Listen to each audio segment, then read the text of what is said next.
Hello there guys, StriderVM here, and today we're finally going to the ELT difficulty of the Big Bridge event in Final Fantasy Brave Exvius. I will try to explain first my party setup. Well, first, Cecil is my tank, Refia is my primary healer, Agrias is my, sub-healer, but primarily he'll be full breaking. And then Bart shall be my free elixir while sacrificing himself. There's also Cloud of Darkness as my primary damage dealer, as well as my, the typical lightning whale friend, which I am always thankful for. Also, guys, if you did not know, there was a new trick. Well, not new. Again, it's not as bad as the Maxwell one. There is a trick discovered regarding Bart's. One of his skills, the one that is called Life Giver, basically it restores a full MP and HP to one ally, but kills Barts. So in essence, it's an elixir, it's a free elixir, but kills Barts. So yeah, when your goal is no KO, this ruins it. However, there has been discovered a trick that if you time your heals correctly, you could actually heal Bars while he decreases his HP because of Life Giver. But anyway, since although this event has 4 achievements again that in my opinion, it is really up to you. One of the requirements for this event is use a party of 5 or less, along with no KOs, 3 limit bursts, which is kind of easy, that one, and complete the quest. Now, in my opinion, is it worth your anguish or your sanity just trying to, defeat this event using only 5 party members as well as no KO? Although you could try like 4 times just to, get every requirement, but is it really worth the 15 energy? Besides, you cannot use your low-level characters because, Gilgamesh is no joke, especially on the ELT difficulty. So for me, it doesn't really matter if I only get 1 or 2 of the free lapis, just as long as I keep my sanity. That's what I realized when I am trying to defeat the Antenola, and I have been already defeated twice. But anyway, we're digressing. So, okay. Well, let's start with the mobs, normal mobs in this event. Well, they're not really that hard, as long as you have, say, spells or abilities that hit multiple enemies, like Sandaga, or perhaps, like what I did hit, Lennet's Hit All, or perhaps even Lightning's multiple attacks. I mean, there's a lot of, they're even elemental. So anyway, they're not that hard, so yeah, let's move on. And here is the part where you first fight Gilgamesh.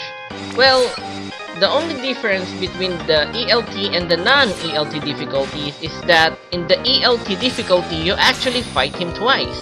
All the other difficulties end after you first fight Gilgamesh.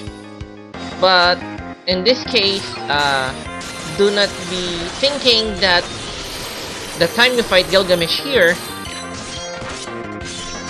is the only time you'll fight him, so you ended up using all of your MP, so remember that.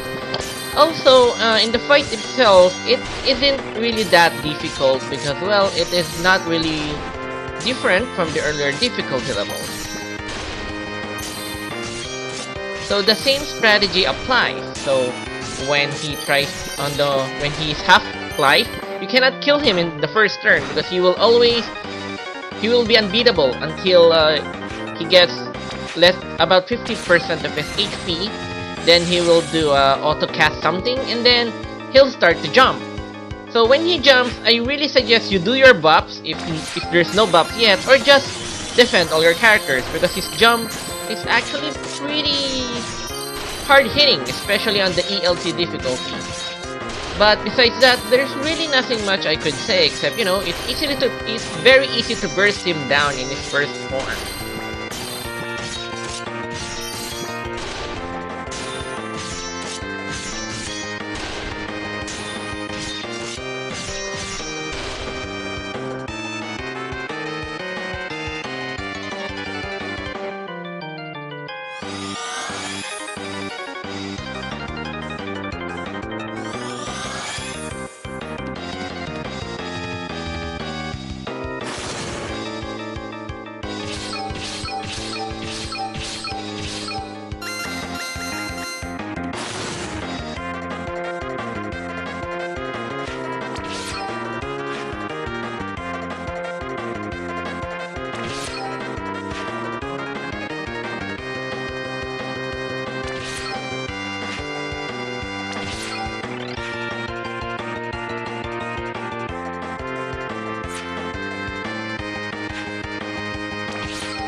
Now, okay, this is the second time that you fight Gilgamesh.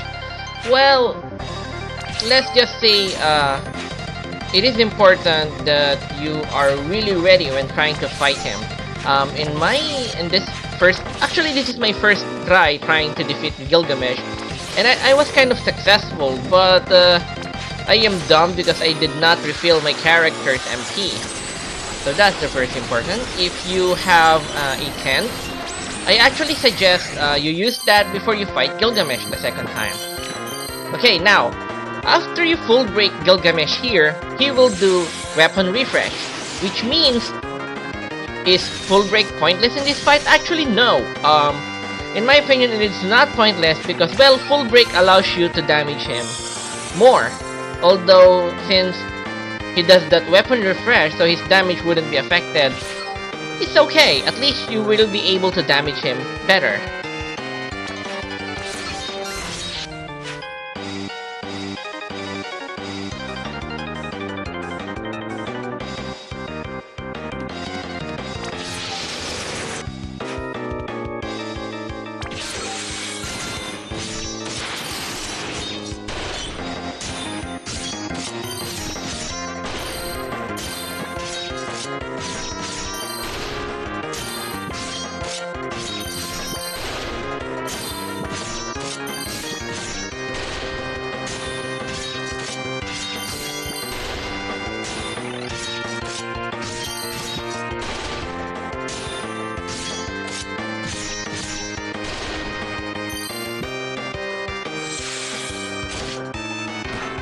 Okay, now in this part, he uses the Wind Slash. And Wind Slash is a wind element attack that hits your whole party. So the only advantage I have right here is, well, a lot of my party members have a lot of HP, at least 4,000. Agrias has the lowest one. But I have put a lot of muscle bells as well as HP plus materials into her, so she could survive a lot of attacks. But of course, if you have, say, a Bar Aeora, I suggest you use that spell in this fight, so that the damage of Wind Slash would be lowered.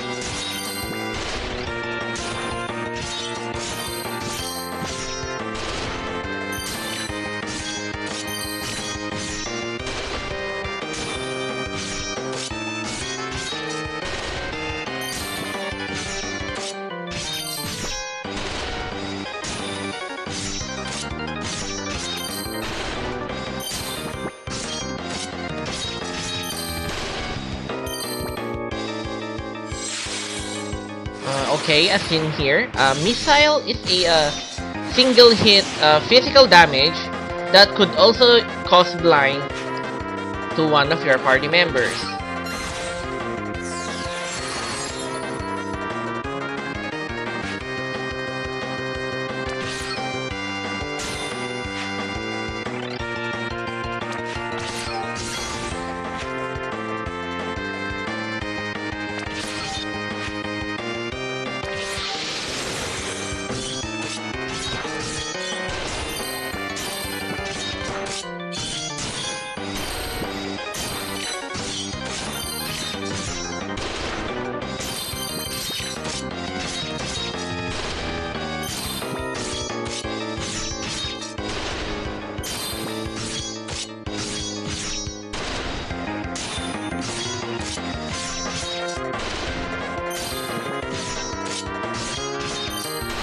So okay, this part is actually pretty important.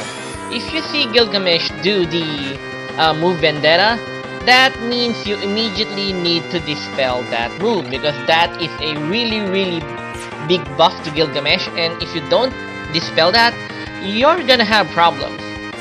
So yeah, I really suggest, well, there's multiple ways you could get dispel. Certain characters have it naturally, like Cecil. Espers could also give that skill, and lately you could actually even craft that spell. So there's almost really no excuse for you to not have this spell at this point. If you are really tackling ELT level difficulties, you really need this spell.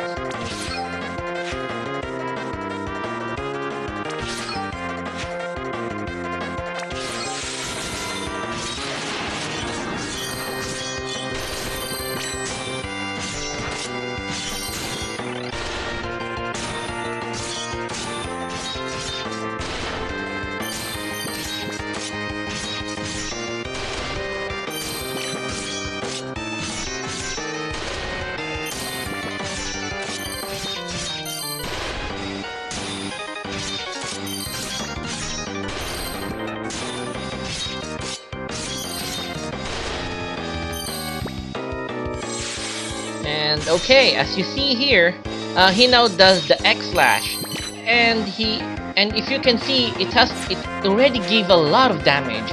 So what more if he has Vendetta activated?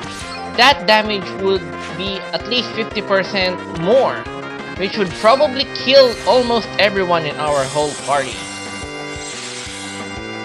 And okay, as you can see, that is actually the trick that I have been telling you in the early part of the video. If you time the Kuraja while Bartz does his Life Giver, it can actually cause Bartz to not get KO'd.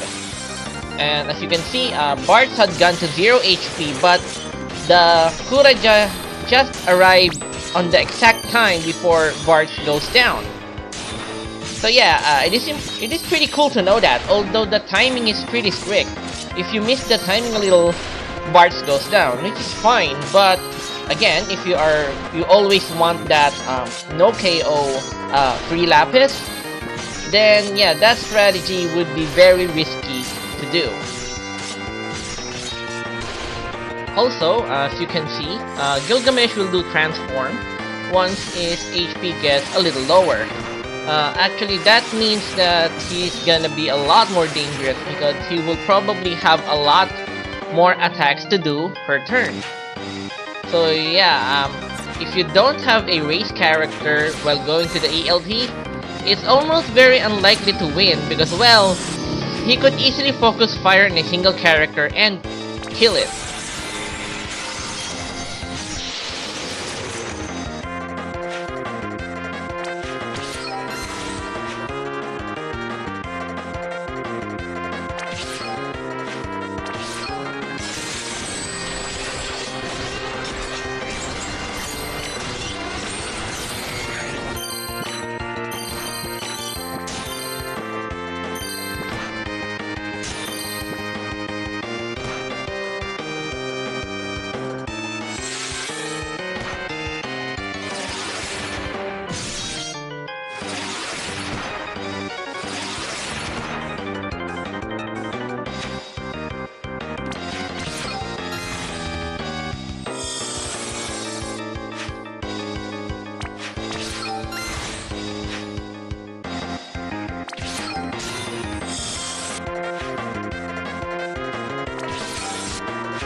So okay guys, that ends the playthrough of the Big Bridge event in Final Fantasy Brave Exvius. I hope that this video could help you in defeating this difficulty level. So this is StriderVM. If you like this video, you're welcome to press that like button and perhaps even subscribe to my channel. And as always, I hope that I will still see you guys in another video.